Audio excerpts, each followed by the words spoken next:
Shalom, selamat pagi untuk kita semua umat-umat Tuhan yang terkasih di dalam Yesus.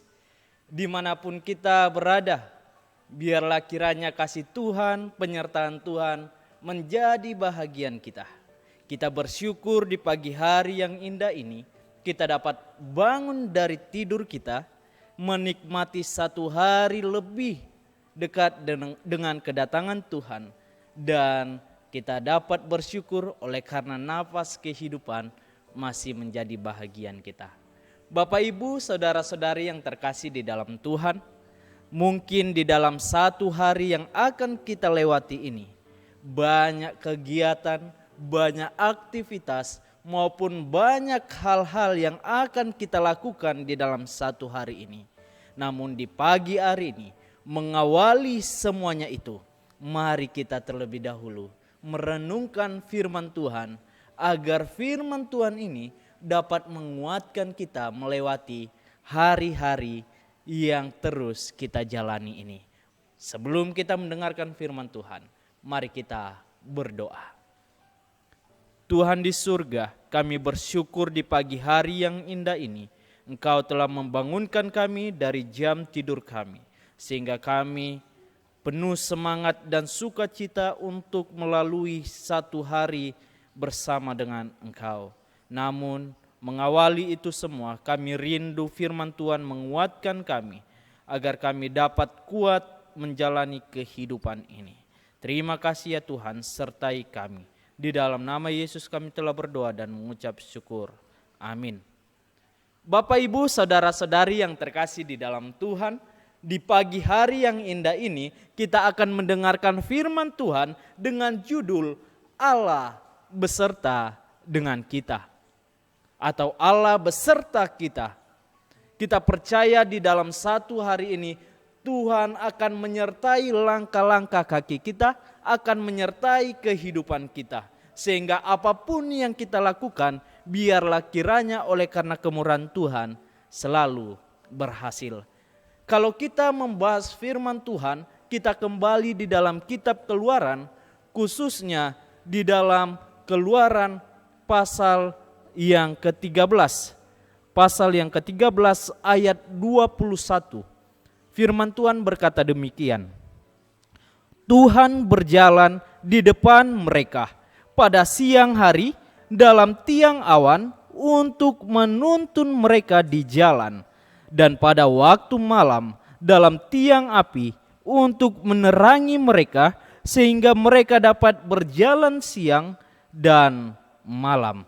Bapak, Ibu, saudara-saudari yang terkasih di dalam Tuhan, kalau kita melihat ayat firman Tuhan ini dengan sekilas, ini menceritakan bagaimana tuntunan atau penyertaan Tuhan bagi umat-umat pilihannya, yaitu bangsa Israel, yang dimana pada saat itu kisah ini bercerita tentang bangsa Israel yang telah diperbudak kurang lebih selama 400 tahun di bangsa Mesir.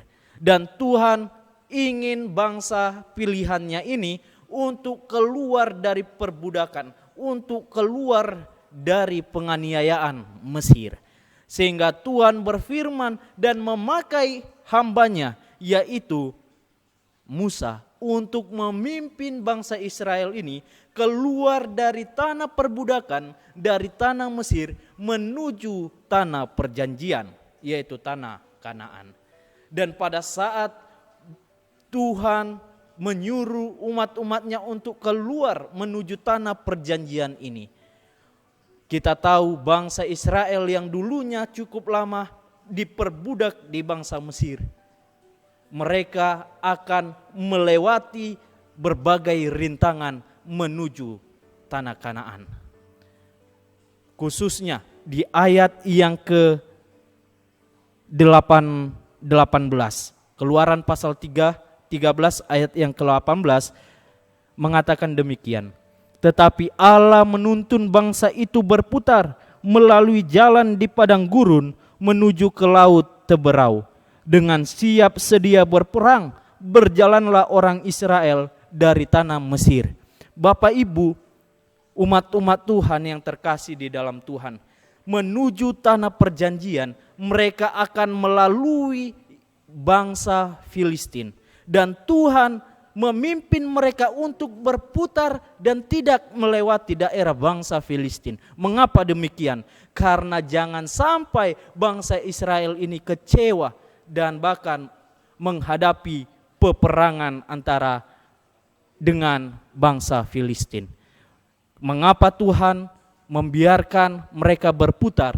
Oleh karena bangsa Israel tidak siap berperang. Mereka membawa begitu banyak orang dari perbudakan menuju tanah Kanaan. Dan Tuhan takut bangsa ini akan kecewa kalau kita membaca buku Alfa dan Omega, Bapak Ibu. Dan Tuhan biarkan mereka berputar, tetapi penyertaan Tuhan tetap ada bagi bangsa Israel. Tuhan hadir di tengah-tengah mereka pada siang hari melalui tiang awan. Dan Tuhan hadir di malam hari melalui tiang api. Allah selalu menyertai bangsa Israel walaupun pergumulan, walaupun persoalan yang begitu besar yang akan dihadapi, tetapi Tuhan tetap menyertai. Bapak, Ibu, saudara-saudari yang terkasih di dalam Tuhan, kalau kita melihat secara sekilas juga di dalam Matius pasal yang ke-1 ayat yang ke-23. Matius 1 ayat yang ke-23. Sebelum kita menyelesaikan firman Tuhan ini kabar yang sangat baik. Di dalam Matius 1 ayat 23 dikatakan demikian. Sesungguhnya anak darah itu akan mengandung dan melahirkan seorang anak laki-laki, dan mereka akan menamakan dia Immanuel, yang berarti Allah menyertai kita. Yang sebagaimana nubuatan tentang kelahiran Yesus Kristus yang akan lahir dari seorang perempuan yang tidak atau yang masih perawan, yang masih suci, dan mereka akan menamakan dia Immanuel, yaitu Allah beserta kita. Yesus beserta dengan kita semua umat-umat Tuhan. Yesus menyertai kita, menyertai kehidupan kita. Mari kita bersandar, mari kita berserah sepenuhnya kepada Tuhan. Dan jikalau kita di dalam satu hari ini sedang menghadapi pergumulan, persoalan yang mungkin tidak bisa kita hadapi, sama seperti bangsa Israel yang menghadapi begitu banyak rintangan untuk menuju tanah Kanaan. Tetapi ingat janji Tuhan, Allah menyertai kita. Tuhan Yesus menyertai kehidupan kita. Mari kita serahkan semuanya kehidupan kita ini di dalam tangan kasih Tuhan. Kiranya firman Tuhan ini dapat menguatkan kita di dalam satu hari ini, bahwa Allah selalu beserta dengan kita. Tuhan memberkati kita semuanya. Amin.